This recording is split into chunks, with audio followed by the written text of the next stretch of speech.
الحمدللہ رب العالمین والصلاة والسلام علی سید المرسلین اما بعد فاعوذ باللہ من الشیطان الرجیم بسم اللہ الرحمن الرحیم پڑھیے الصلاة والسلام علیک یا رسول اللہ وعلی آلک واصحابک یا حبیب اللہ الصلاۃ والسلام علیک یا نبی اللہ وعلی آلک واصحابک یا نور اللہ۔ درود پاک پڑھنے کے بے شمار فضائل و برکات ہیں۔ اللہ پاک کے آخری نبی رسول ہاشمی مکی مدنی محمد عربی صلی اللہ تعالی علیہ وسلم نے فرمایا، اے لوگو، بے شک بروز قیامت اس کی دہشتوں یعنی گھبراہٹوں اور حساب کتاب سے جلد نجات پانے والا وہ شخص ہوگا جس نے مجھ پر دنیا میں بکثرت درود پڑھے ہوں گے۔ سبحان اللہ، قیامت کا دن کتنا مشکل دن ہوگا۔ آج ہم یہاں کی گرمی کی بات کر رہے ہیں، ادھر کتنی گرمی ہوگی۔ انتظار کسی کو کرنے کے لیے دھوپ میں کھڑا کر دیں تو 5-10 منٹ میں حالت خراب ہو جاتی ہے۔ وہاں تو کئی برس بتایا جاتا ہے قیامت کا ایک دن 50,000 سال کے برابر ہوگا، تو اس گرمی میں کیسے کھڑے رہیں گے؟ تو اسپیڈلی حساب کتاب تمام معاملات سے کون فارغ ہوگا؟ جس نے کثرت سے درود پاک پڑھے ہوں۔ اچھا، ایک اور بڑی پیاری حدیث ہے، اللہ کے حبیب علیہ الصلوۃ والسلام فرماتے ہیں، جس کا مضمون ہے کہ قیامت کے دن تم میں سے میرے سب سے زیادہ قریب وہ ہوگا جس نے دنیا میں کثرت سے درود پاک پڑھے ہوں گے۔ اچھا، جو لوگ حج پہ گئے نا وہ میری بات ذرا جلدی سمجھ جائیں گے۔ جو اس سال گئے یا پہلے کبھی گئے ہیں، عرفات کے میدان میں 20-25-30 لاکھ حاجی ہوتے ہیں، مگر لگتا ہے کوئی کتنا بڑا مجمع ہے، بندہ کھو جائے تو مل ہی نہیں سکتا۔ 25-30 لاکھ کا مجمع آپ کو اتنا بڑا لگتا ہے؟ کبھی سوچا قیامت کے دن کتنے لوگ ہوں گے؟ 8 ارب لوگ تو اس وقت رہتے ہیں دنیا میں، 800 کروڑ کم و بیش۔ حضرت آدم سے لے کر قیامت تک جتنے لوگ اس دنیا میں آئے سب قیامت کے دن محشر کے میدان میں ہوں گے، یعنی پتہ نہیں اربوں ہوں گے یا خربوں ہوں گے، اتنا بڑا مجمع۔ اچھا، اس مجمع میں جتنے مسلمان ہوں گے، ہر مسلمان کے دل میں کیا تمنا ہوگی؟ کس سے ملنا ہے، کس کے قریب جانا ہے؟ اللہ کے آخری نبی صلی اللہ علیہ وسلم کے پاس، شافع روز محشر کے پاس جانا ہے، کیونکہ بگڑی انہوں نے ہی بنانی ہے، شفاعت انہوں نے کرنی ہے، پیاس لگی ہوگی جام کوثر انہوں نے پلانا ہے، ہمارے اعمال نامے کھلیں گے تو اپنے کرم سے چھپانا ہمارے عیبوں کو انہوں نے۔ Everybody wants to meet ہم، ہر بندہ چاہے گا مجھے ان سے ملنا ہے۔ پاسبل ہے 25 لاکھ کے عرفات کے میدان میں کوئی کھو جائے؟ چلو عرفات کو چھوڑے، ککری گراؤنڈ کا اور ملتان کا اجتماع تو آپ نے بھی دیکھا، ادھر کھو جائے تو نہیں ملتے، حالانکہ وہاں اتنے لوگ نہیں ہوتے۔ اربوں لوگوں میں کیسے نبی پاک کو ڈھونڈیں گے، کیسے قریب جائیں گے؟ تو اس کا مطلب یہ ہوا کہ پھر پیارے آقا جس کو گیٹ پاس دیں گے وہی قریب ہو سکے گا۔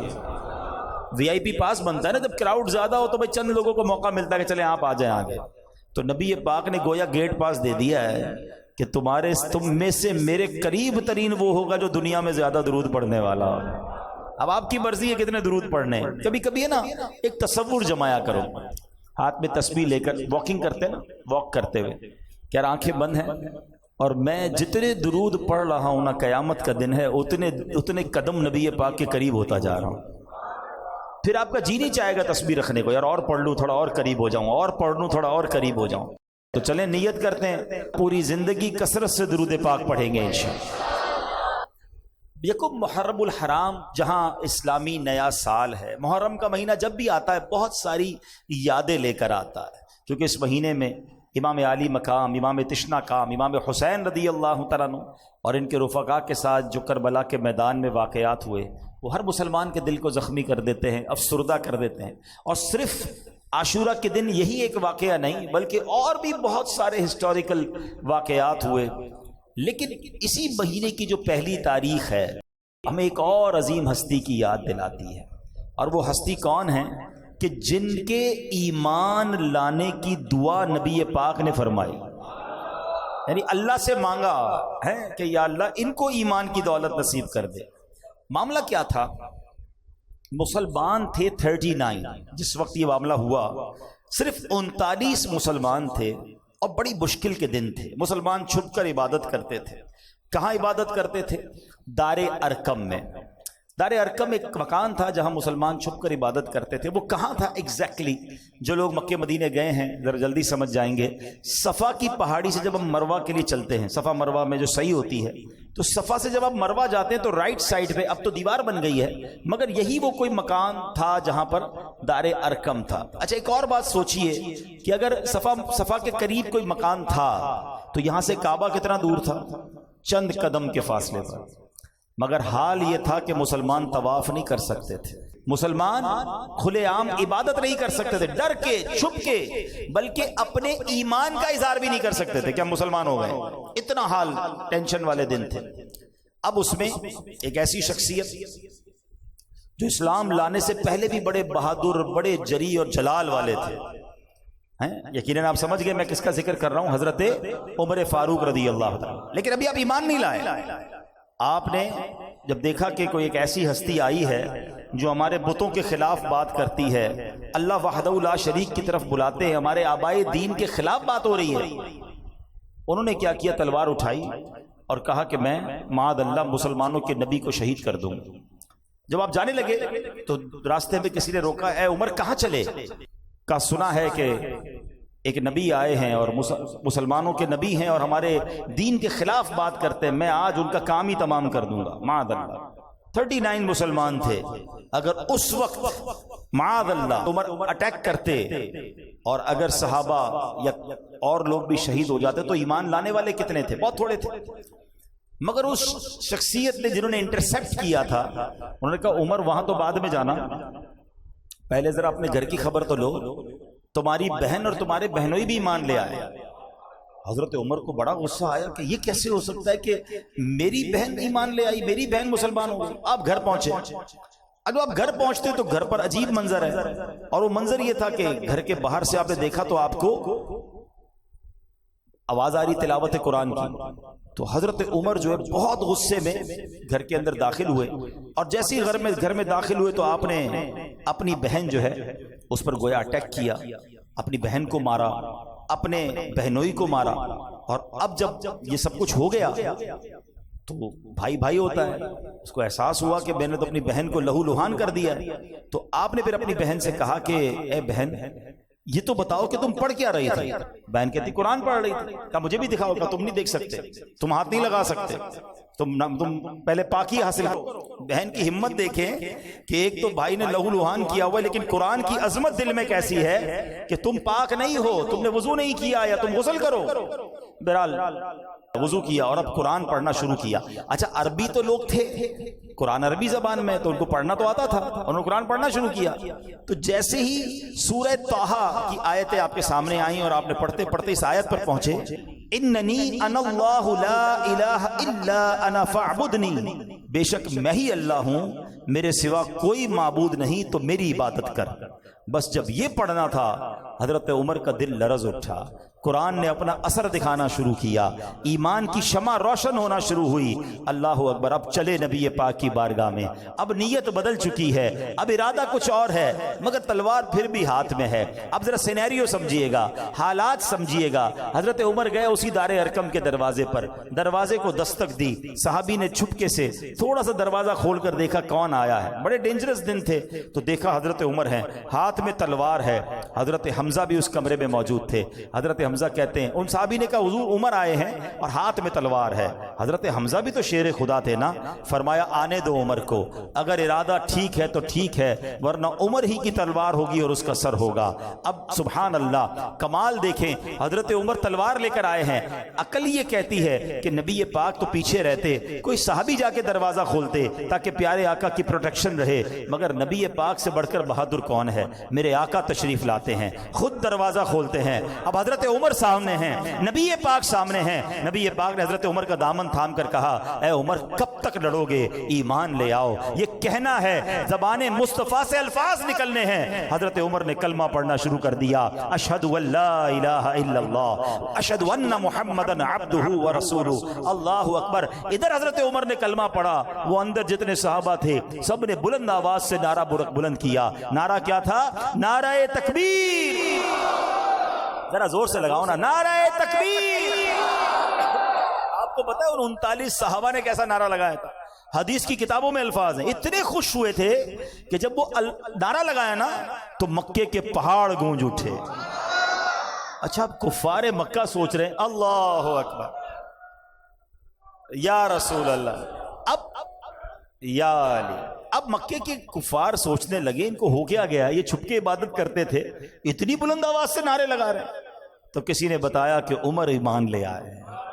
اب قریش کے لوگوں نے جب یہ سنا تو ان کی کمر ٹوٹ گئی. ان کو پتا تھا کہ کیا پرسنالٹی ہے، یعنی ان کو بڑا مان تھا حضرت عمر پر. حضرت عمر کی وجہ سے وہ بڑے اپنے آپ کو اسٹرانگ سمجھتے تھے، اور حضرت عمر اب مسلمان ہو گئے. حضرت عمر نے کمال پتہ کیا کیا؟ جیسے ایمان لائے نا، کہتے حضور کیا ہم حق پر نہیں ہیں؟ ہم چھپ کر نماز کیوں پڑھتے ہیں؟ ہم علل اعلان نماز کیوں نہیں پڑھتے؟ ہم کعبے کا طواف کیوں نہیں کرتے؟ ہو سکتا ہے کسی صحابی نے کہا ہو ہم پڑھتے تو ہیں، وہ مارتے ہیں، وہ پڑھنے نہیں دیتے. حضرت عمر نے کہا حضور آج ہی چلیں گے. اب کیا ہوا؟ آئے ہائے. تصور میں بڑا خوبصورت منظر آتا ہے، کیونکہ حدیث کی کتابوں میں پورا نقشہ لکھا ہوا ہے کہ اب دروازہ کھلتا ہے اور اس مکان سے 2 صفیں باہر نکلتی ہیں. ایک صف کو لیڈ کر رہے ہیں حضرت حمزہ رضی اللہ تعالیٰ عنہ شیر خدا، اور دوسری صف کو لیڈ کر رہے ہیں حضرت عمر فاروق. اور اب گئے یہ دونوں صفوں میں مل کر صحابہ کعبے کے سامنے. اچھا جب کعبے کے پاس گئے نا تو سارے کعبے کے گرد وہ تمام کفاروں کے سردار ہاتھ میں تلوار لیے، جنگجو، سپہ سالار سب کھڑے ہیں. ہر بار مارتے تھے، اگین ریڈی ہو گئے، آنے دو ان کو پھر مارتے ہیں. حضرت عمر نے پتہ کیا کہا؟ تاریخی جملے سنو. آپ فرماتے جس کو اپنی بیوی بیوہ کروانی ہے اور جس کو اپنے بچے یتیم کروانے میرے سامنے آ جائے، خبردار جو ہمارے سامنے کوئی آیا. حضرت عمر کا یہ کہنا تھا، سب کی ٹانگیں کانپنے لگی. مسلمانوں نے نماز پڑھی اور طواف کیا. اللہ اکبر. ایک بڑی اہم بات حضرت عمر کی عظمت کے لیے سمجھو، میں اور آپ عزت والے پتہ ہے کیوں ہیں؟ ہم مسلمان ہیں، اسلام کی وجہ سے ہماری عزت ہے.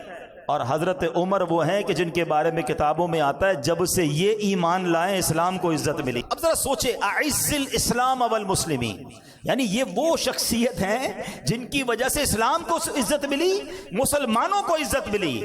اس دن کے بعد جب سے حضرت عمر ایمان لائے، اسلام نے وہ ٹیک آف کیا، اسلام کو وہ ترقی ملی. وہ دن ہے، آج کا دن ہے، اسلام ترقی پر ہی جاتا چلا جا رہا ہے. اللہ کریم نے حضرت عمر کو وہ مقام دیا. اللہ اکبر. یہ کمال کی ہستی ہیں اور ان کی زندگی کے اتنے واقعات ہیں، ہم بیان کرتے چلے جائیں ایک رات تو کیا زندگی گزر جائے. حضرت عمر کی فضیلت کو بیان کرنے کے لیے ایک ہی حدیث کافی ہے کہ میرے آقا علیہ الصلوۃ والسلام فرماتے ہیں میرے بعد کوئی نبی ہوتا تو عمر ہوتا. آپ سوچو تو صحیح مقام کیسا. اب کچھ پہلے تو نوجوان بھی ہیں، بچے بھی ہیں، حضرت عمر کا تعارف پیش کر دیتا ہوں کہ آپ کی جو تفصیل ہے، بایوگرافی جس کو کہا جاتا ہے، پہلے ذرا وہ سن لیں، پھر انشاءاللہ مزید آپ کی سیرت کے بارے میں سنتے ہیں. حضرت عمر رضی اللہ تعالیٰ عنہ عظیم صحابی ہیں.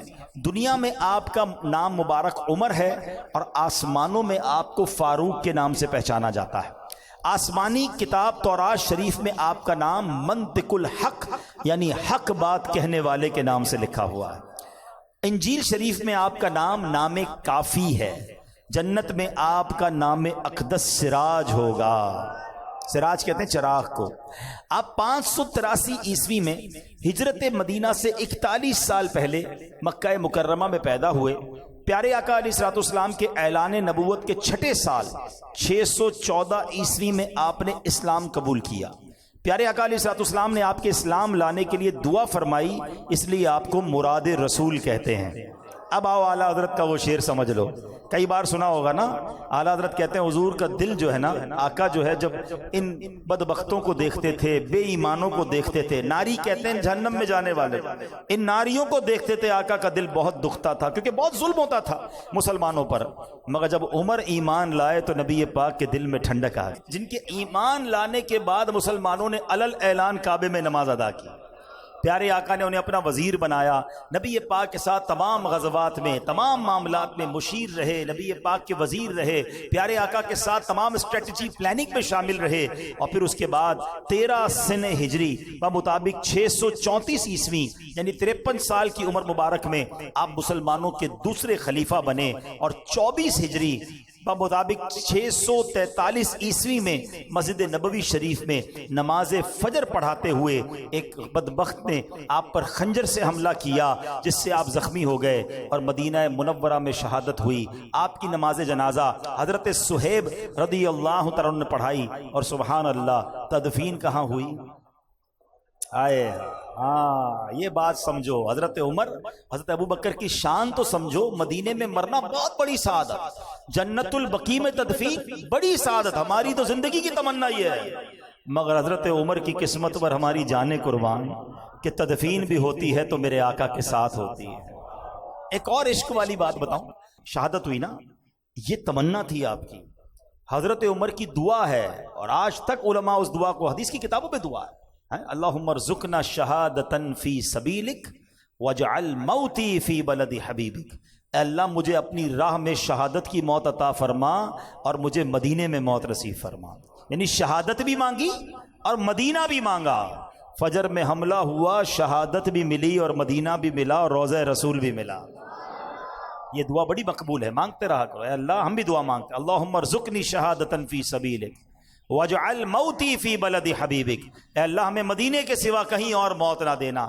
حضرت عمر کا واسطہ میرے مولا مدینے میں ایمان والی، عافیت والی، شہادت والی موت ہم سب کو نصیب فرما۔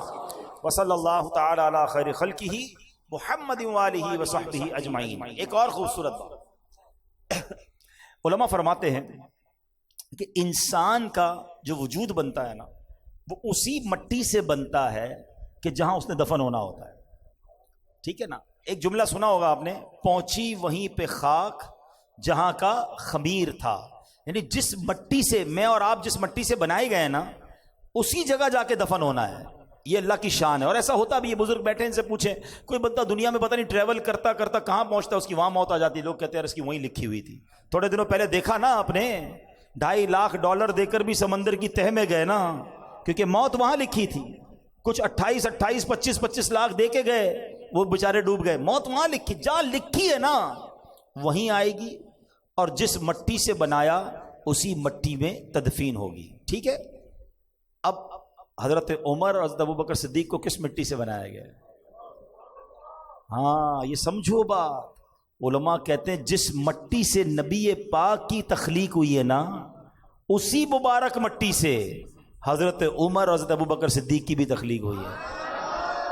بالکل ساتھی ہے نا روضہ رسول پر، یعنی اسی مٹی کو، یعنی اللہ کریم نے پہلے سے ہی چن لیا تھا انہیں، یہ نبی پاک کے وہ ساتھی ہیں جو سلیکٹڈ ہیں۔ اللہ کی شان دیکھو کہ اللہ نے ان کو یہ مرتبہ کیسا عطا فرمایا۔ اور سبحان اللہ، ایک بار نبی پاک صحابہ کے سامنے آئے، پیار کتنا تھا پتہ ہے نبی پاک حضرت ابوبکر صدیق اور حضرت عمر میں پیار کتنا تھا کہ ایک بار نبی پاک اپنے صحابہ کے سامنے آئے، سیدھے ہاتھ میں حضرت ابوبکر صدیق کا ہاتھ تھا اور بائیں ہاتھ میں حضرت عمر فاروق رضی اللہ عنہ کا۔ آج صحابہ کے سامنے آئے نا، کہا دیکھ لو جیسے آج آئے ہیں محشر کے میدان میں بھی ایسے ہی آئیں گے۔ کیا شان، کیا شان! تو حضرت عمر کی کیا بات کریں، سبحان اللہ۔ اب کچھ برکت لینے کے لیے، واقعی سچی بات بتاؤں، آج جس ہستی کا ذکر کرنے بیٹھے نا، اسپیچ لیس ہو جاتا ہے انسان، الفاظ ہی نہیں ہے ہمارے پاس، ان کی ہم کیا شان بیان کریں، ہماری اوقات ہی نہیں ہے، مگر برکت لینے کے لیے کہتے ہیں نا، نیک لوگوں کا ذکر کرو تو رحمتیں نازل ہوتی ہیں۔ ہم اس نیت سے حضرت عمر کا ذکر کر رہے ہیں کہ ہم پر بھی رحمتیں برس جائیں، اور شاید ان کی سیرت سے میں اور آپ کچھ سیکھ کر آج کھڑے ہو جائیں۔ حضرت عمر کے بارے میں آتا ہے کہ ایک بار نبی پاک علیہ الصلوۃ والسلام کسی معاملے میں فکر مند تھے، تو فاروق اعظم نے عرض کیا کہ حضور فکر کی کیا بات ہے، اللہ پاک آپ کے ساتھ ہے، فرشتے آپ کے ساتھ ہیں، حضرت جبریل آپ کے ساتھ ہیں، حضرت میکائیل علیہ السلام آپ کے ساتھ ہیں، حضرت ابوبکر آپ کے ساتھ ہیں، میں بھی آپ کے حاضر خدمت ہوں، سارے مسلمان آپ کے ساتھ ہیں۔ تسلی دینے کے لیے حضرت عمر نے نبی پاک کو یہ الفاظ کہے، یہ الفاظ بارگاہ الہی میں کیسے مقبول ہوئے کہ ایک قرآن پاک کی آیت نازل ہوتی ہے۔ حضرت عمر کی شان یہ ہے، آپ بات کرتے تھے، مشورہ دیتے تھے، قرآن نازل ہوتا تھا۔ اب سنیں کیا قرآن کی آیت نازل ہوئی، فَإِنَّ اللَّهَ هُوَ مَوْلَاهُ وَجِبْرِيلُ وَصَالِحُ الْمُؤْمِنِينَ، تو بے شک اللہ خود ان کا مددگار ہے، اور جبریل اور نیک ایمان والے۔ امام جلال الدین سیوطی شافعی رحمۃ اللہ تعالی علیہ اس آیت کی تفسیر میں فرماتے ہیں صالح المؤمنین ابو بکر و عمر، کہتے ہیں اس آیت میں جو نیک مومن کی طرف اشارہ ہے نا، اس سے مراد صدیق اکبر ہیں اور عمر فاروق اعظم ہیں۔ یعنی قرآن نے ان کو صالح مومن فرمایا، اور انہوں نے نبی پاک سے جو عرض کیا، اللہ نے قرآن کی آیت نازل فرما دی۔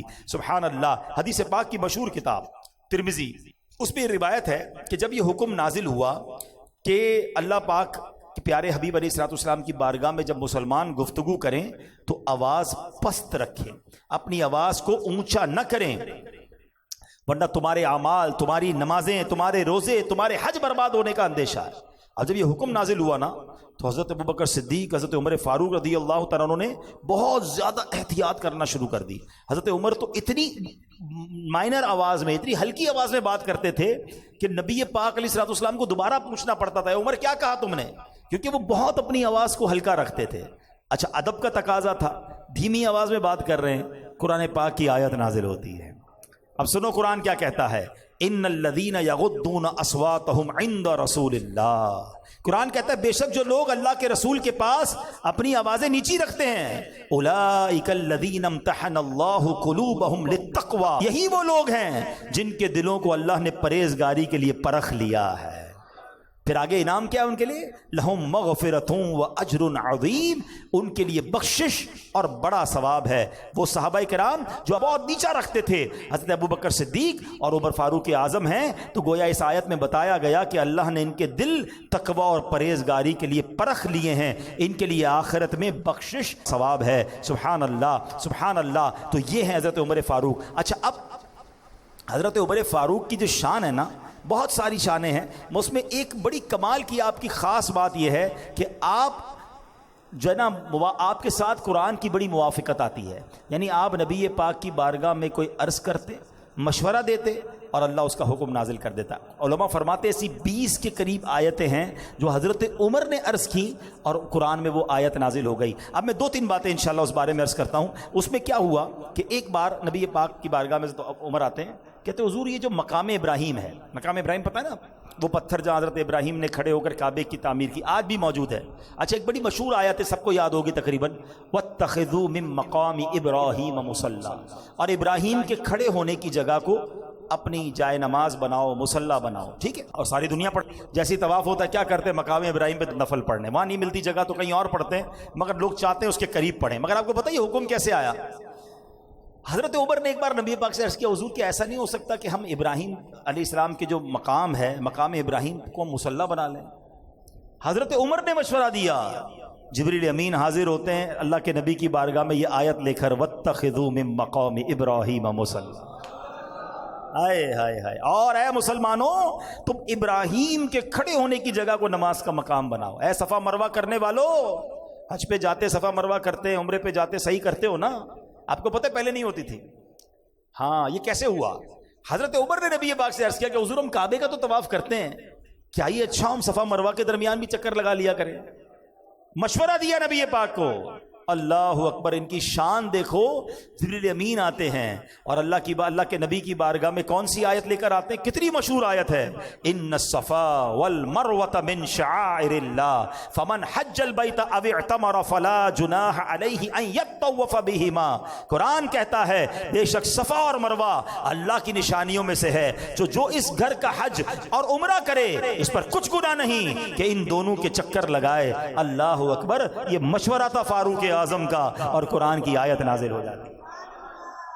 کس قدر بڑا مرتبہ ہے۔ اچھا، ایک بار کیا ہوا، ایک کافر تھا ابن سوریا، یہ بڑا بدبخت تھا، اس نے نبی پاک سے کہا کہ ہم جبریل کے دشمن ہیں، آپ کے پاس جبریل اللہ کا پیغام لاتے ہیں نا، اگر میکائیل لاتے نا تو ہم کلمہ پڑھ لیتے، تمہارے نبی کے پاس چونکہ جبریل آتے ہیں تو ہم جبریل کے دشمن ہیں۔ اب بڑی عجیب سی بات کی، تو حضرت عمر نے اس کو جواب کیا دیا، اب ذرا مزے کی بات سنیے گا۔ حضرت عمر نے جب یہ سنا نا کہ یہ جبریل کے دشمنی کی باتیں کر رہا ہے، تو حضرت عمر نے کیا کہا من کان عدوا للہ وملائکتہ ورسلہ وجبریل ومیکال فإن اللہ عدو للکافرین. آپ نے اس کو جواب دے دیا ہے، اپنی طرف سے جواب دے دیا ہے. حضرت عمر نے اس کافر کو جواب دیا. ادھر جبریل امین نبی پاک کی بارگاہ میں آیا، اور آپ کو پتہ ہے کیا آیت نازل ہوئی؟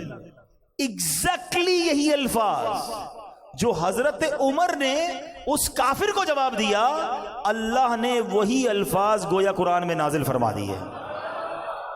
ہائے ہائے ہائے. ہاں اب آیت سنو اور اس کا ترجمہ سنو. آیت کیا ہے؟ من کان عدوا للہ وملائکتہ ورسلہ وجبریل ومیکال فإن اللہ عدو للکافرین. تو جو کوئی اللہ اور اس کے فرشتوں اور اس کے رسولوں اور جبرائیل اور میکائیل کا دشمن ہو تو اللہ کافروں کا دشمن ہے. سبحان اللہ. جبھی کہتے ہیں کہ عمر کی زبان پر حق جاری ہوتا تھا. ایک بار کیا ہوا کہ اسلام میں پہلے شراب حلال تھی، ٹھیک ہے نا، لوگ پیتے تھے شراب. تو اب حکم یہ نازل ہوا کہ حضرت عمر نے اللہ کی بارگاہ میں دعا کی. ان کو اچھا نہیں لگتا تھا لوگ کیوں شراب پیتے ہیں. شراب پیتے ہیں تو ان کی عقلیں معاف ہو جاتی ہیں، عجیب عجیب باتیں کرتے ہیں، عجیب عجیب حرکتیں کرتے ہیں. ہمارے پاس شراب جائز نہیں ہونی چاہیے. اب ان کا دل تو کہتا تھا مگر اسلام میں منع نہیں تھا.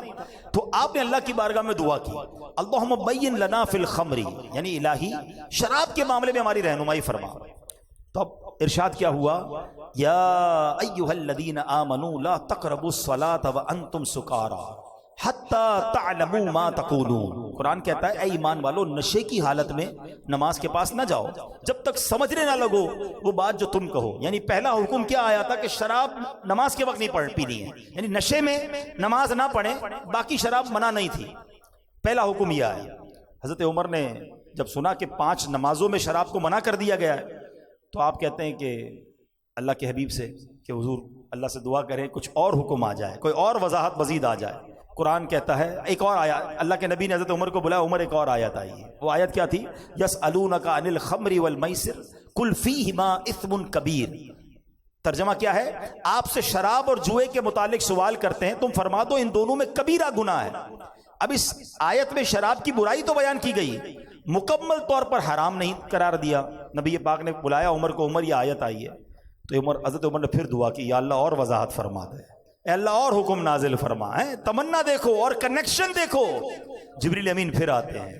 اب آیت کیا آئی؟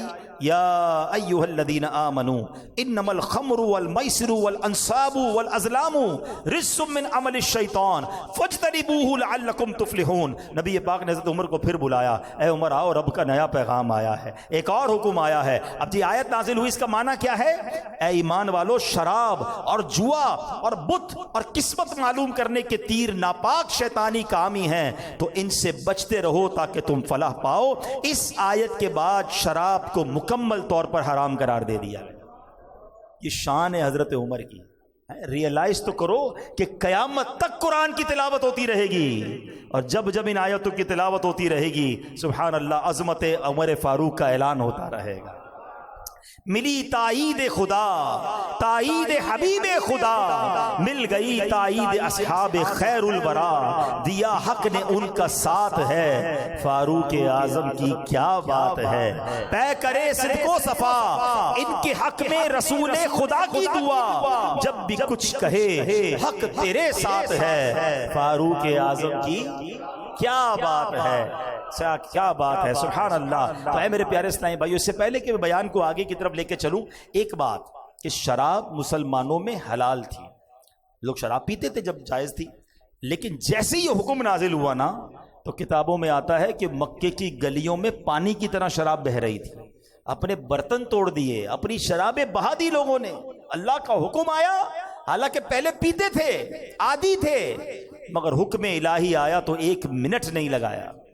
اور آج ہم جب سے پیدا ہوئے شراب حرام ہے، ہمارے لیے تو کبھی بھی جائز نہیں ہوئی نا، مگر بدقسمتی سے بتایا جاتا ہے کہ بہت بڑی تعداد شراب اور اس کے بعد جوئے کا حکم قرآن میں اسی آیت کے ساتھ جوئے میں لگ گئے، نشے میں لگ گئے. کوئی چرس، کوئی ہیروئن، پتہ نہیں اب تو کس کس قسم کے نشے آ گئے. نوجوانوں، میرے بچوں نہ جاؤ اس کے پاس.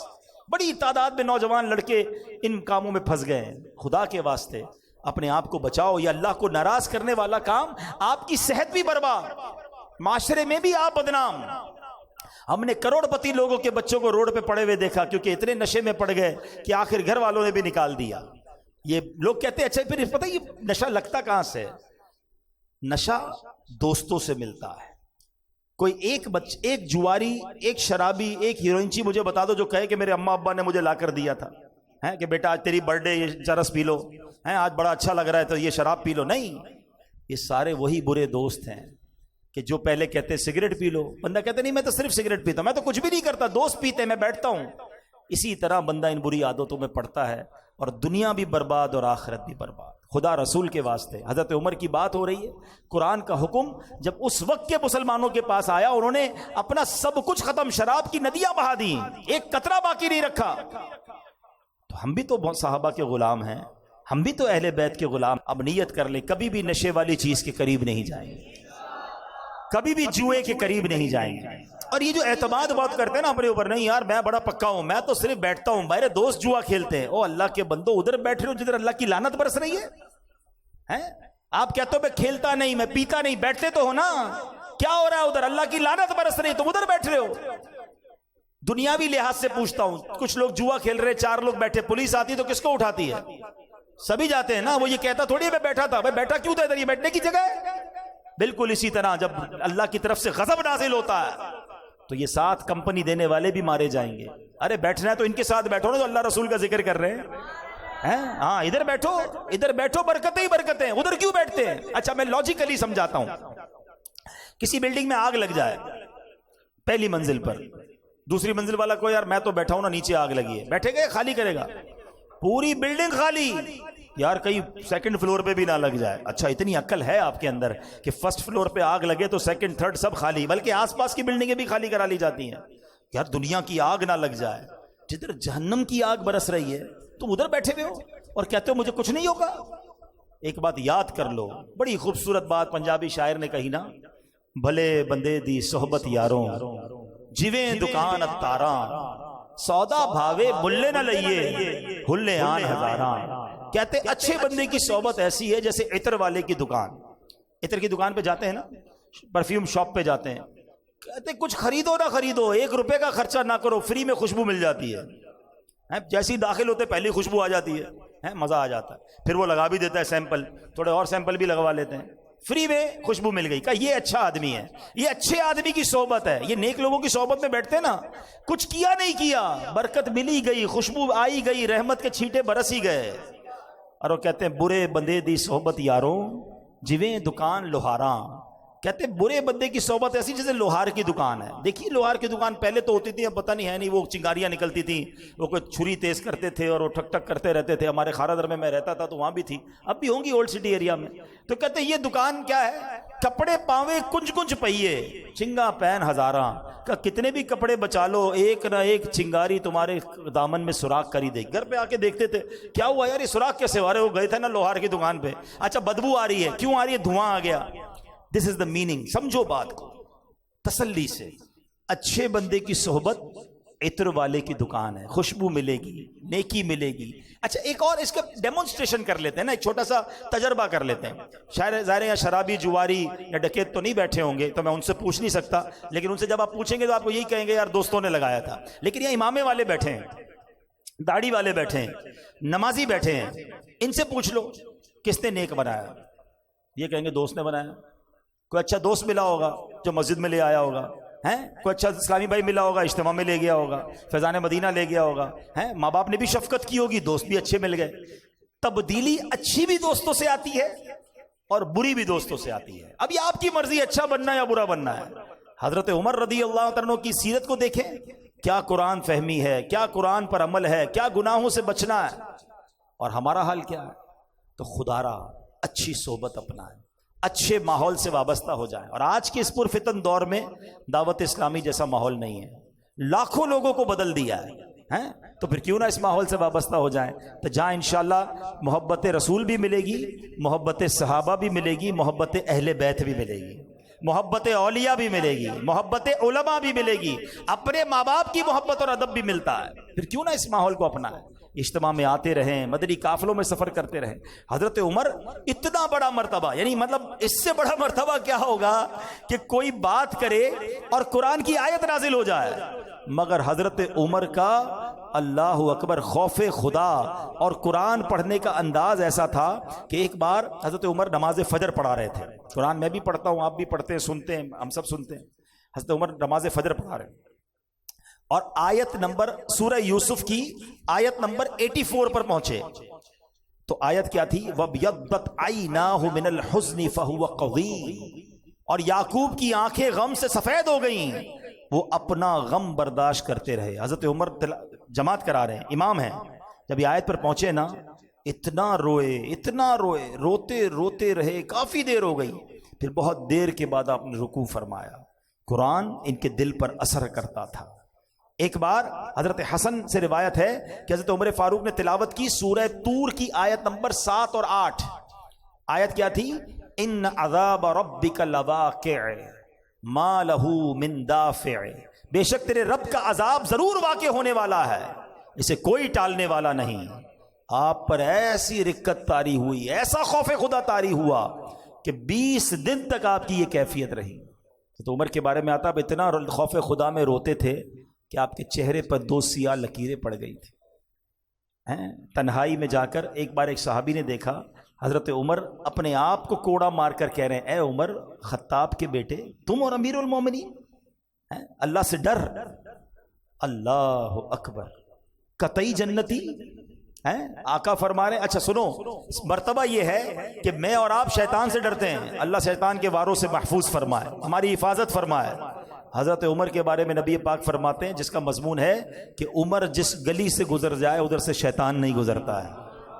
شیطان ڈرتا تھا حضرت عمر سے، ایسی شخصیت، مگر خوف خدا ہے، رکت ہے، آنسو ہیں، سجدے ہیں، عاجزی ہے، انکساری ہے.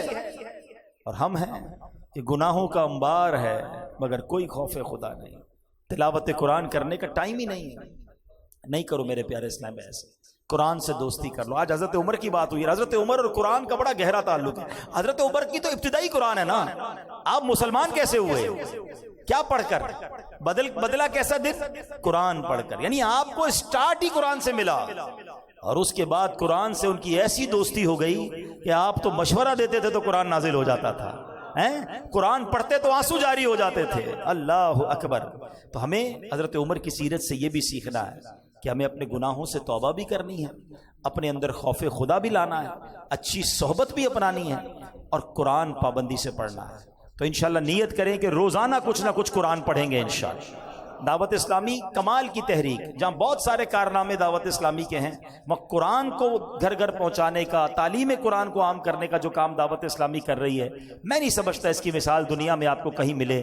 7,000 کے قریب مدرسے، 4 لاکھ کے قریب بچے اور بچیاں فری آف چارج قرآن پڑھ رہے ہیں، 1 لاکھ سے زیادہ حافظ قرآن بنا دیے. اور اس کے بعد ماشاءاللہ on line Faizan on line academy بنا دی کہ جناب کوئی مدرسے میں نہیں آ سکتا تو جناب وہ گھر بیٹھے آن لائن قرآن پڑھ لے. بہنیں پڑھنا چاہتی ہیں، بچے پڑھنا چاہتے، سب آن لائن پڑھ لیں. اچھا مدرسے کا نام جب بھی سنتے تھے نا تو یہ آتا ہے بچوں کا مدرسہ. تو اب بزرگ کہتے ہیں ہم کدھر قرآن پڑھیں گے، ہم بچوں کے ساتھ جا کے پڑھیں گے، شرم آئے گی. ان کی شرم و جھجک دور کرنے کے لیے دعوت اسلامی نے ساری دنیا میں مدرسۃ المدینہ بالغان بنا دیے کہ چلے بھائی بچے نہیں آئیں گے، صرف بڑے آئیں گے، عشاء کے بعد آ جائیں. ہر مسجد میں ماشاءاللہ میں کہوں تو ہزاروں مسجدوں میں روزانہ مدرسۃ المدینہ بالغان لگ رہا ہے. بزرگ آتے ہیں، نوجوان آتے ہیں، اپنے مخارج ٹھیک کرتے ہیں. تو کتنا خوبصورت سسٹم دعوت اسلامی نے ڈیولپ کیا. اچھا قرآن پڑھنے کے ساتھ سمجھنا بھی ہے. تفسیر قرآن، سبحان اللہ، ایسی تفسیر قرآن ہمیں دے دی دعوت اسلامی نے جو بڑی آسان اردو میں ہے. قبلہ مفتی قاسم صاحب نے صراط الجنان تفسیر قرآن لکھ دی. اچھا وہ تفسیر 10 جلدوں میں ہے، شاید 7-8 ہزار روپے اس کی قیمت ہوگی. تو کوئی کہے یار 6-7 ہزار روپے کدھر خرچ کروں. اچھا ویسے ہر چیز خرچ کریں گے، قرآن کے نام پر تفسیر کے نام پہ نہیں کرتے. ہم نے ان کا بھی بہانہ ختم کیا، ہم نے وہی تفسیر اپلیکیشن میں فری دے دی. چلے موبائل میں فری ڈاؤن لوڈ کر لیں، موبائل میں پڑھ لیں. اچھا اب لوگ کہتے ہیں پڑھنے میں سستی ہوتی ہے، پڑھنا صحیح نہیں آتا، اور آسان کر دیا. وہ پوری تفسیر آڈیو میں ہم نے دے دی کہ چلو پڑھ نہیں سکتے سن تو لو، وہ بھی فری میں ڈاؤن لوڈ کر لو. اب اتنے سارے سٹیپ دعوت اسلامی نے ہمارے لیے کر دیے، اب پھر بھی ہم نہ قرآن پڑھیں، ہم قرآن نہ سمجھیں تو پھر قصور کس کا؟ یقیناً ہمارا. نیت کریں انشاءاللہ اب قرآن سے پکی دوستی کریں گے انشاءاللہ، روزانہ قرآن پاک پڑھیں گے. اللہ مجھے اور آپ کو فیضان فاروق اعظم نصیب فرمائے.